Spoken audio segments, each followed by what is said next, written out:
Welcome to the Mayne Podcast. That was our very own Jacob Salad Walter with his band Paul Newman in the ride home. So for those of you unfamiliar or just straight up confused with what Mayne is, let me try to give you its spirit or essence. Mayne. M-A-Y-N-E. The foundation is a meme group. We are a collection of people who enjoy making memes, and we have a tight-knit community of assholes with hearts of gold. Mayne is like a fart that wakes you up just enough that you can have a quick laugh and fall back into an even better sleep. Mayne is family. Mayne is shit with a D. At its core, it's shit posting untethered, and we just want others to have a laugh and not be a dick for just a little bit. The Mayne Podcast is the only place where you can listen to the people who create your memes blather on incessantly about nothing. The intent of this podcast is to cover meme culture as it relates to us, the creators. It's not just going to be a podcast about memes. We have a diverse community of artists behind the scenes. The meme community is constantly churning out fresh content for almost no accolades, no pay, and it reaches almost no one. And we want to sing their praises. You may think you know memes, but unless you are engaged in the community, you only see the tip of the iceberg, and certainly not the cream of the crop. I'm Joshua Mallardy, but most people in the meme world call me Duck, Duck Cunt, That Duck Guy, or any variation of anything pertaining to duck. I consider myself the main hype guy. I admin a bunch of the groups and almost do no real work. I help run such diverse groups as Mayne Music, Mayne Gaming, Mayne Shitposting, Mayne Gifts, Mayne Meme Academy, and the list goes on, for really way too long. I practically never shut up, online or in real life, so what better place to stick me than behind the microphone of the Mayne Podcast? This is the second run at the Mayne Podcast. Over a year ago, we got all the pieces in place and released a couple of episodes before circumstances got out of our control and halted the podcast dead in its tracks. As everyone is aware, last year was a pile of shit that somehow caught on fire and went roaming across the country. And then there was a pandemic! Well, I'm finally starting to feel the most reluctant of cautious optimism. And I decided, why not take a stab at doing a podcast? I've never done one before, and I assume I'm going to fuck up a whole bunch. Now, with that being said, there has been no end to technical hurdles for this first episode, so I plan on buying a dedicated laptop just for the podcast. We've had Jacob turn into Terminator. We've got me sounding like I'm talking out of a tin can. We had Paul's vocals just go completely missing from the program we were using. So somehow, through it all, we still have an episode. You'll have to forgive the vocals and any poor audio quality, but we're working to rectify that, and we don't want to delay any longer in getting out some fresh new content for you guys.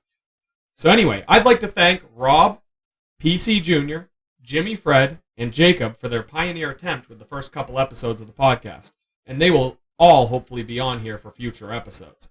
So anyway, stay tuned and enjoy. You can start warming up just saying panties different ways, or did you listen to the end of my little shitty demo thing, and I put a bunch of Paul's laugh in there? We could all try to do the Paul laugh. Yeah, but I'm blanking on how it sounded now. Can you tell me? Oh, you want a demo? Yeah.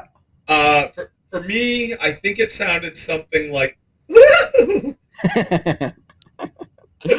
Yeah, and then it was looped a bunch of times. Did it get really? Is that the one that got really low? And then you go talking like this. Yeah, I was showing off. I was really getting into the features of the recording application. I went to college for audio engineering, and so you could see some advanced techniques I used towards the end of that. Yeah. Ooh, echo. Oh, here we go. There's the echo. Is Paul on? Yo, what's happening? Thanks for the echo. Can you? All right, I just turned the echo cancellation on for him. Oh, I was having fun with it. All right. Paul's always the one that comes in and has some major tech glitch for the first 5 minutes or so. There it is. I think you're good. I think we can hear you all right now, buddy. Sweet. Awesome. Are you in a room with linoleum floors? It's laminate. It's laminate hardwood. All right. Perfect. Okay. Same difference. But this is the quietest room in the house. So what's good tonight, man? Not too much. I just got off work and it's been hot AF. Just Now, what are you doing for work these days? Still the least amount possible, just for a Perfect. different company. But like we're doing, basically, I'm a pool boy, so we do like installation, servicing, cleaning, tile repairs, diagnostics, chemical checks, like the whole 9 yards. So Oh, you're like a elevated pool cleaner. You do it all. yeah, All right, all right, and I like that. I mean, I respect that philosophy. I always say that I attain to like do as little as humanly possible. I really hate doing things, you know, like if I can do the least amount possible in my day-to-day life, then I have succeeded for that day. And like anytime anybody needs something out of me, it is such a major inconvenience. And I just feel like that, you know, that's a good way to go about life. Being inconvenienced by literally anything and all happening. yeah. But yeah, so I think you caught wind. I've started transitioning to a new job. I'm going from working 4 days a week. See, you know, I had a pretty heavy workload, but I think I'm gonna drop back to 3 and do some bartending. So, yeah, respect on that. And then we also have Jacob here with us. As I mentioned, he was already chatting earlier. And Jacob, he's like Professor Mayne. He has a degree in Maynology that extends all the way back to its roots. And so, Jacob, why don't you tell us what you do, and we'll kick it off. What I do in Maine? Let's do work and then Maine, and maybe you can even like tie them together. Maybe there's some like common theme here. There is a common theme. So I let's see. Can I call myself a technical analyst? I'm something like that. I do like password resets, but I also do tech support for a whole suite of websites for a company. Um, a lot of troubleshooting and things like that. And it actually ends up being a lot of the stuff that I do on Facebook, trying to figure out the stupid little glitches that show up every day.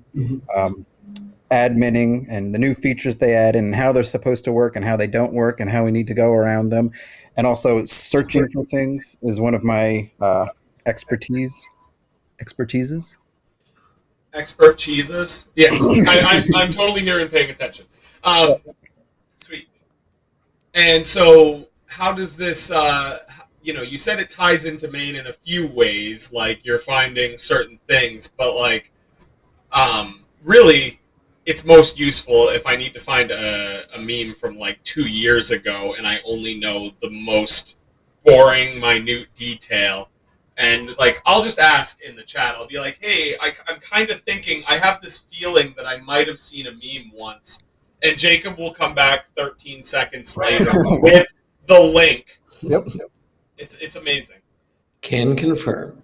All right, guys. Well, we did a little bit of an introduction, but so I want to also introduce PC to anyone who doesn't know who PC Junior is. He's the founder of Mayne, and without him, we wouldn't be in this position. He's done a lot to get us where we are. He was on the original incarnation of the podcast, the first couple episodes, and we hope to have him on here as a guest many times. But he has requested that we do a little icebreaker to kind of get everybody going. He wants the guests on the show to say panties in the sexiest voice you can muster. I don't know what he's going to do with this later. I don't know why he wants this, but I'm going to start with Paul. Say panties. You get a few tries. I want you to try it a few different ways. The sexiest you can. Panties. Can we have some more? Panties. Panties. All right. Jacob? Panties. Panties. Panties. Well, that last one was probably the sexiest. So, I'm I want to jump into like some meme stuff.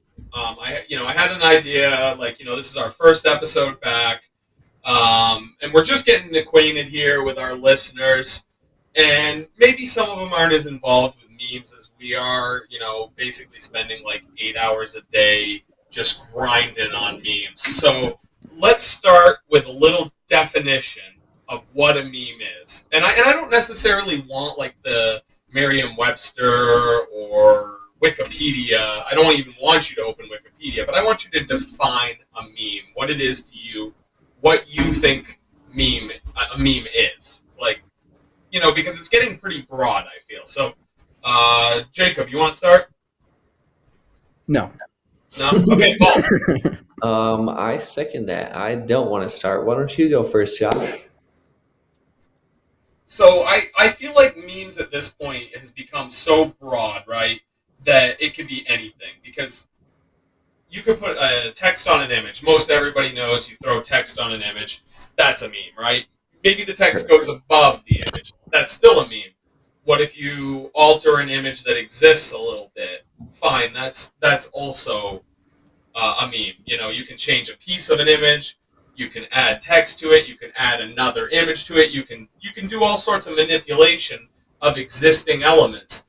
But we've been making these for a long time now, and since before there was a name for it. I don't even know when the term meme came around, right?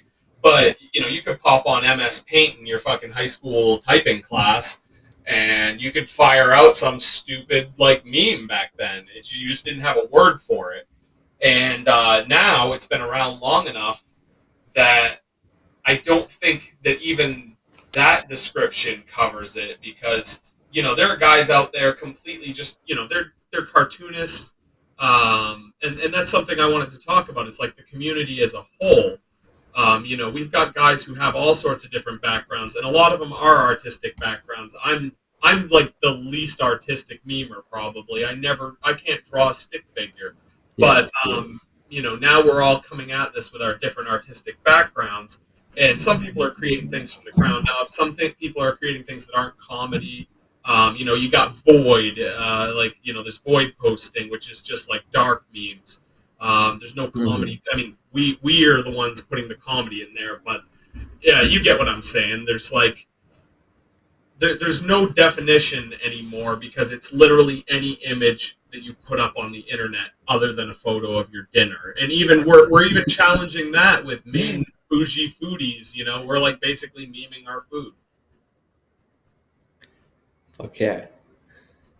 I guess just kind of to segue on that, I guess a meme in basic terms is just kind of like a juxtaposition of ideas. And I think that's what makes it entertaining, is combining like two elements that would have no kind of relation otherwise, but, oh, hey, this rhymes, like this would be funny. And then you just kind of branch out from there. But I think, yeah, some of the stuff that I go off of is just song lyrics, and it's like, oh, this would be funny if I changed a word to this, and then I just keep singing it in my head throughout the day, and I'm like, oh yeah, this is starting to work.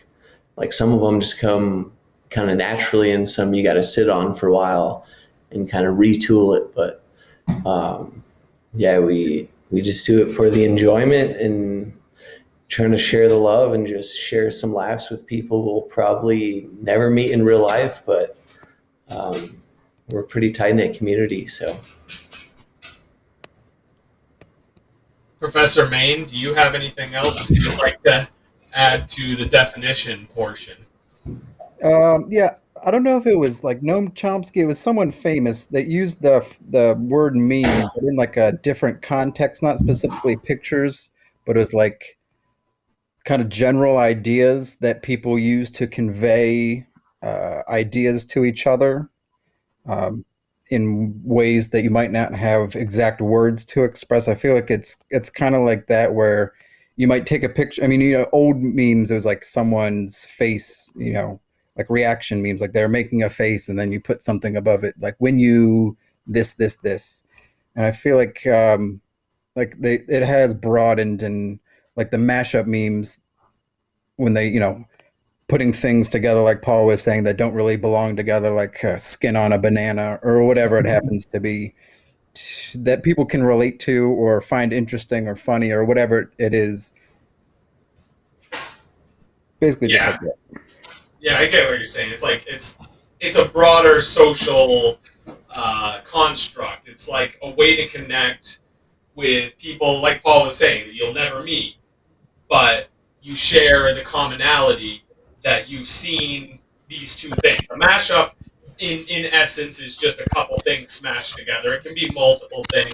You can get balls deep with your mashups, but at its core, it's a couple things smashed together that, maybe someone with a totally different background than you can still understand the commonalities of it.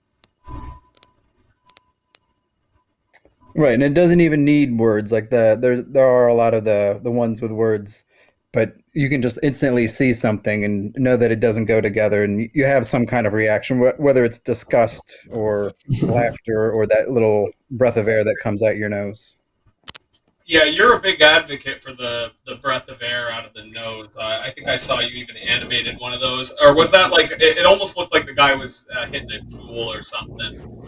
I think the original one was without the jewel, and then I added a jewel in there because I had a little breath of air coming out, and I figured why not put a jewel in there too. Yeah, why not?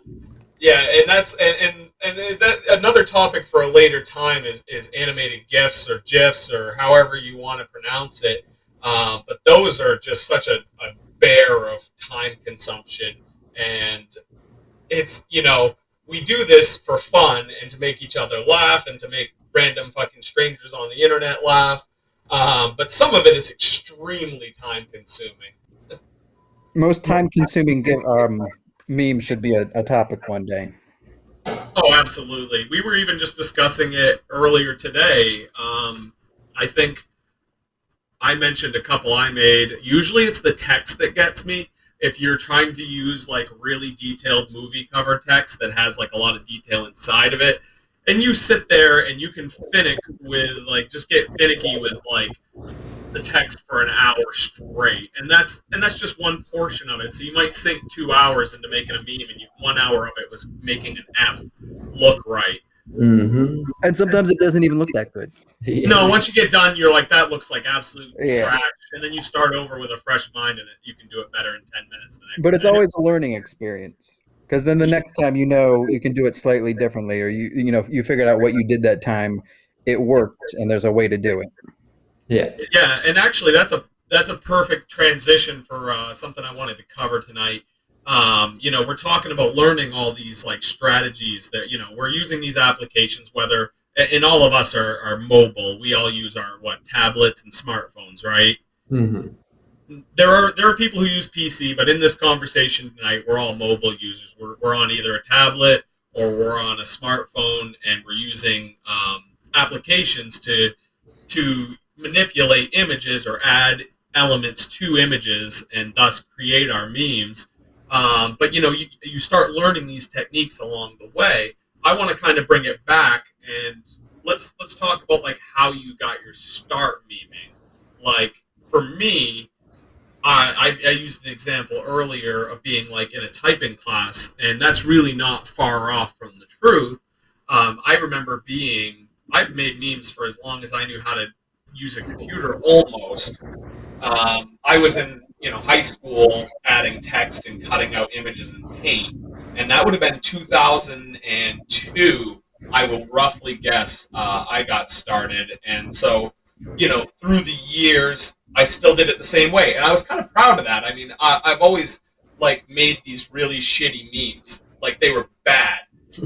But they were bad good, and I would make them for my friends, and so I've been making these things for years. And I worked at this job in Texas, and it was like a tight knit community. We were all on computers in a cubicle setting, and we were having fun. The job sucked, but we were having a blast. And then like memes started to really hit. Like all of a sudden, everybody wants to put Paula Deen riding something. Everybody wants to do fucking, hey man, have you tried doing that thing twice or whatever? What is that? I can't think of the shitty old memes. But anyway, so we all started hitting the memes hard. Like we're like all up in Microsoft Paint on our computers in what little free time we had at work. And I was writing a blog at the time, and so I'm like writing and I'm adding these picture elements, and that's where it started getting fun for me, like really fun. I always enjoyed it, but I was like, okay, there's more to this. And even for years after that, I stayed with my shitty style. I only did Microsoft Paint, and it was like 2 or 3 years ago where I was finally like, you know what, I've been doing this for the better part of 10 years. There comes a point where maybe I should try to do some good, right? Like make better memes. So like 2.5, 3 years ago, whatever, I downloaded I started with Photoshop programs. So I started with PS Mix and another one that they had for text. And for the first year, I pretty much just used Photoshop, and it was just always free version. So I guess that's my start to memeing. And then along, like Jacob was saying, along the way you learn strategies and techniques, you start to learn other programs, and then you've sunk countless hours into it and made 5,000 memes. And so here we are today. So yeah, whoever wants to jump in, how'd you get your start memeing? Well, I guess I kind of came from a similar background, like working with Microsoft Paint and stuff. And back then, I was so much better at it. And then I just kind of got an invite into a small group and started seeing some OC memes. And I'm like, all right, this is funny. Like, what's stopping me from doing this? I've got ideas. How can I translate these into digital media and convey a message? What group was it? Do you remember? So it was actually this dude that I went to high school with invited me to Casey's group, and then I got to know him, and Casey started inviting me to all this stuff. So wait. On This Is Normie Trash, like that was one of the first OC groups that I was kind of introduced to. So you met Casey through memeing? Yeah. But he lives like down the street from you, basically. Yeah. Yeah. See, I that's actually new news to me. See, I thought you guys were like homies from before, and he brought you into the memeing community. I was fully ass backwards on that. So yeah, like I kind of just mutual friends with him from people in the area, and he started introducing me to stuff, and I just ended up connecting with him, and we started hanging out. And yeah, I think that was just over 2 years ago. So, but when I first got into the groups, like I saw Arcane, and I'm like, dude, your stuff is sweet, like seamless mashups, like congrats, dude, like that's fucking awesome. And I'm like, what do you use? And he's like, oh, just this website, Photopia. And I'm like, I don't know how to use Photoshop. So I immediately gave up on that. And then like I messaged Zachary Buckley. I'm like, dude, you're killing it. Like, how do you do this? And he's like, oh, I use Pixay Pro. Like the free version's good, but you can pay $3 and get the pro version. I'm like, oh, that's a big spend. Yeah, it was a tough decision. And then I started making super shitty memes on there, and like I just remember Casey like always being there for support, and he's like, what are you even using to make these? Because there's something there, but they're not quite coming out right. So he basically just took me under his wing and downloaded PixArt, and I'm still making shitty memes to this day. So bless up. Nice. Yeah, and that's cool that you just like went to people and you're like, how are you doing this? Because these are awesome, you know? I was always more just kind of hanging around, like catching pointers when I would overhear it, so to speak. And I'd be like, oh shit, you're using that? That sounds good. I better try that program out. And then, of course, I'm also a creature of habit, so as soon as I like something, I'm just going to use that until someone like shows me that I'm doing it wrong. Like, I'm unmuting. Is it safe? I don't know, is it? Yes! Dope. Yeah, you went all Terminator on us there. I assumed that, out of all of us, you'd be the least likely to have tech Yeah. problems. I Well, I muted also you wasn't making last. any noise, so I don't understand how that was happening. Hard saying, not Yeah. knowing, I guess. Oh fuck! Uh-oh. We got What happened? Terminator back. Terminator has entered the chat. All right, so I guess we covered Paul pretty good, and it might have been Terminatored in the middle, but I can fix it in post. You can always fix it in post. Right. I probably won't. Fuck. Yeah, I knew it. Uh-oh. Okay. Do you want to tell? You want me to tell you my story of memeing and whatever? Let's Yeah, hear, baby. I would like to hear how you got your start memeing.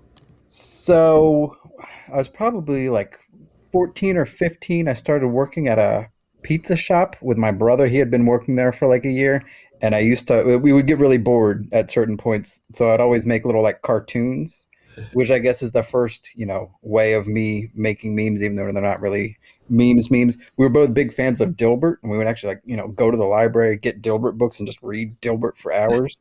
Um, but I would write like company memos to send around that we had to cancel the pretend picnic that wasn't actually going to happen because the one woman's hair was too frizzy that day. Just things like that.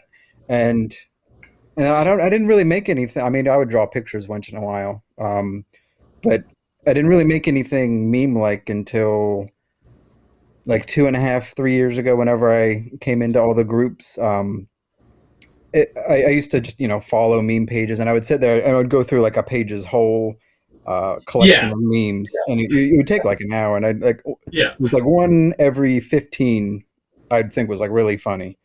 Um, and then one of the pages like shared something from like I know I had seen them from before, but someone shared something from That's Fine.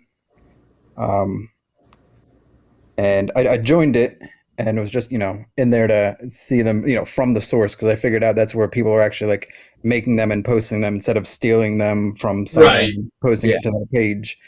And my brother was in it too, and like one day I just like made one, and he was into the whatever, throwing batteries into the ocean meme Yeah, at the the time. long-running trend of throwing batteries a fun and safe what was it? Fun and A legal fun and activity. yeah, legal thrill. Yeah, So I made one of those, and it was awful. It was a catapult or a trebuchet or whatever at the beach with like a big stack of batteries in front of it, and just said something about like ready for a fun day at the beach. yeah, oh Stupid, yeah. stupid thing. Okay, I actually even think I know what meme you're Yeah, talking it's about. bad.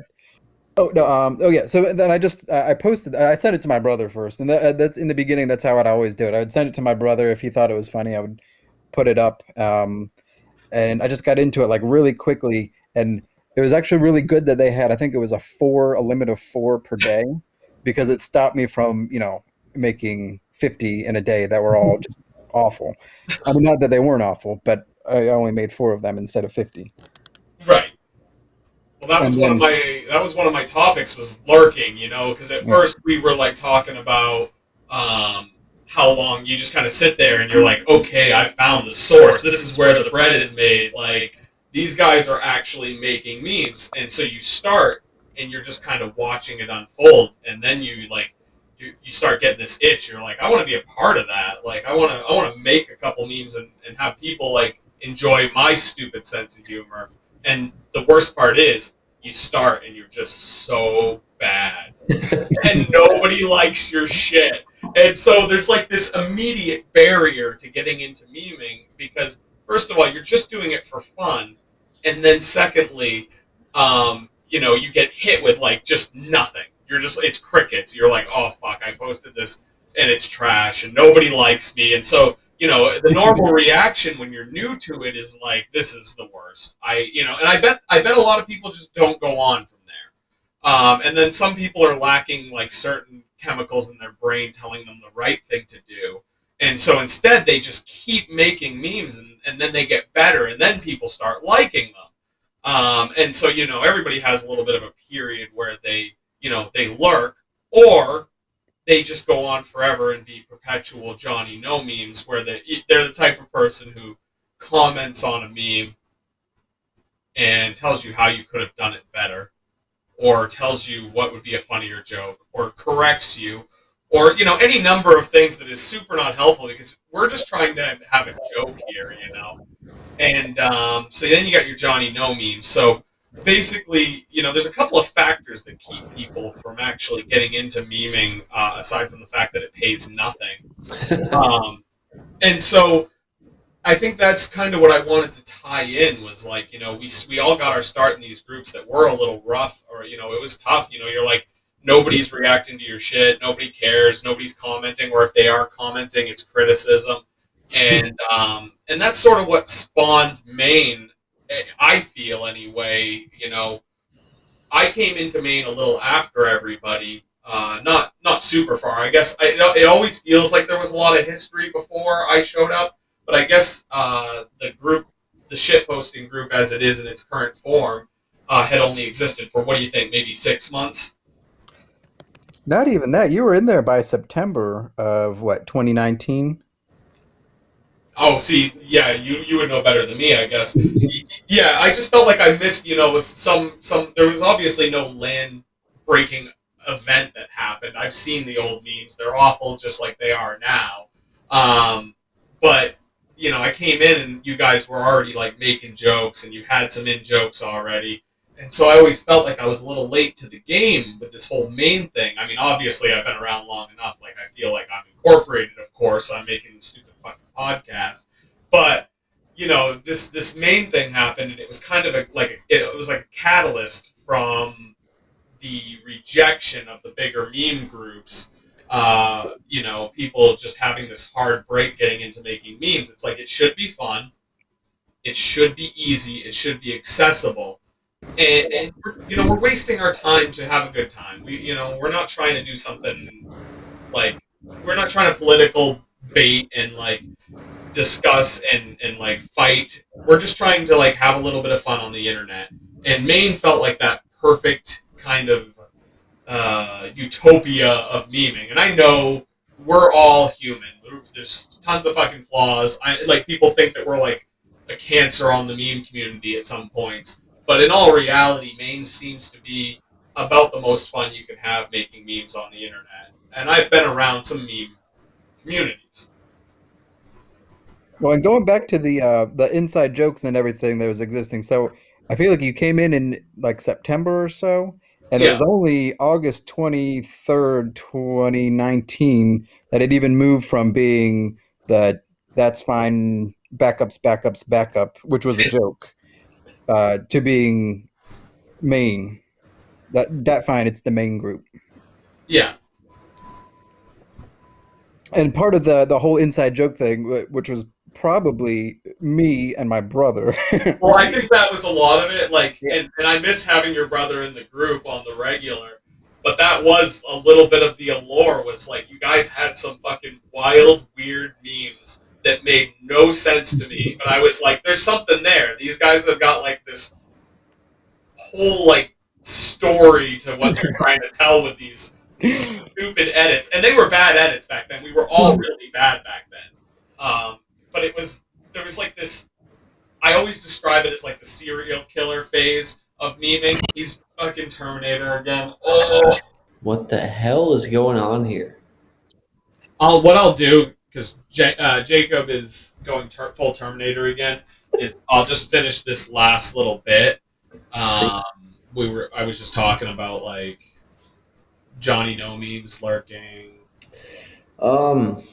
I actually think it was really funny because I remember, like, yeah, back in one of the older variations of like, "that's fine, I don't want normie trash seeing my memes anyway." Um, and before I was even making anything, I'm like, sweet, like these people are posting these memes. I think those are funny. I'm gonna share one into the group, like not knowing what OC was at the time. Right. And it was like one of those shitty like e-cards with like the not vintage but like older like drawn cartoons on there of like Yeah. characters from like the 50s and stuff. And I remember Brad Stark removed it, and I'm like, who the hell is this asshole? And like, yeah, like it's You went just full this, boomer. You just yeah, dropped a share and right into an OC meme group. yeah. And like I'm like, sweet, this is gonna do so good. Like I'm I'm gonna harvest all the Ryonks on this, and then it's just like, nope. I am just gonna take this meme that I found, and I'm gonna harvest all of the glory. Yep. And look at me now. I still do the same thing now. But that was kind of funny, just having Brad Stark do that, and then just to kind of see everything that's unfolded since then. But Well, cool. I'm gonna try to unmute Jacob one more time and get an outro here. Sweet. Let's see. No, he's gonna go full. He's going full Terminator.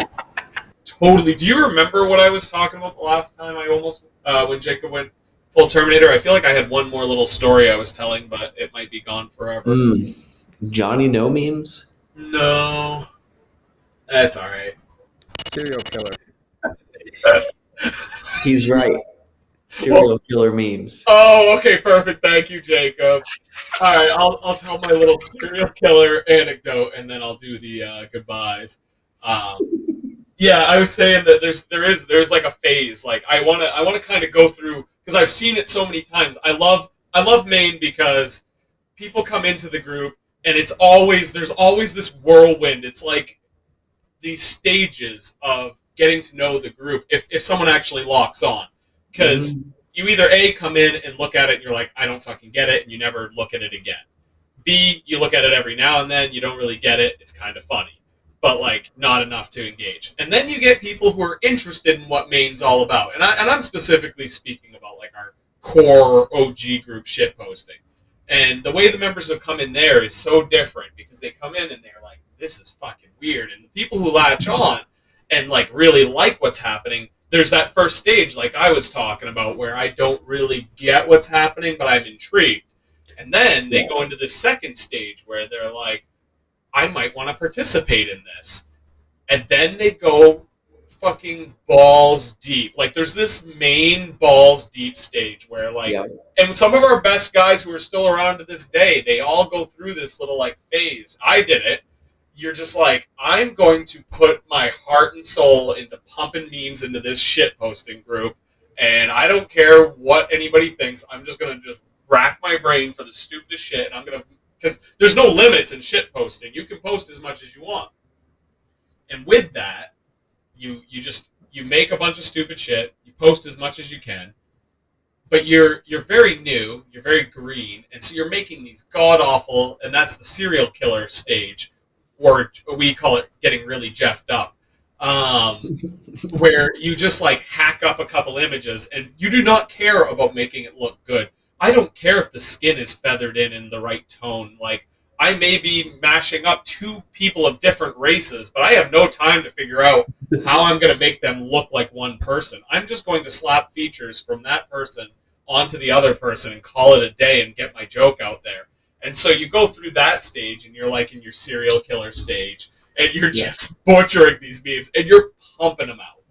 And then there's like the main fanboy stage, and we all do it. Like, it happens. You're like, I love this community. It's funny. I'm having a great time. And, you know, we haven't discussed it on this episode, but anybody tuning in at this point probably realizes there's a bit of an affinity for purple dildos. And it's at this point where it becomes too much. They're just like, okay, I understand some of the basic vernacular of Mayne, you know, AF, for real. And they just start, like, going balls to the wall, purple dildos everywhere, like, as insane as they can possibly manage on the post, and, like, all the vernacular they know for the group. And it's fun. It's like, but it's also so much at first. And then you kind of tone down a little, and you realize, like, we just do this every day. This is life now. You just make shit posts. Yeah. So anyway, boys, Jacob went full Terminator. I think we had a good first little chitty chat for our welcome back episode. Thank you, Paul and Jacob, Professor Mayne, for coming on. Let's see if he can give us a little goodbye. Yep. Thanks for having me on. Yep. Thanks for doing it. All right, boys. Let's do more Mayne Podcast. Duck, yeah. Heyo. Peace out. What the hell is going on here? What the hell is going on here?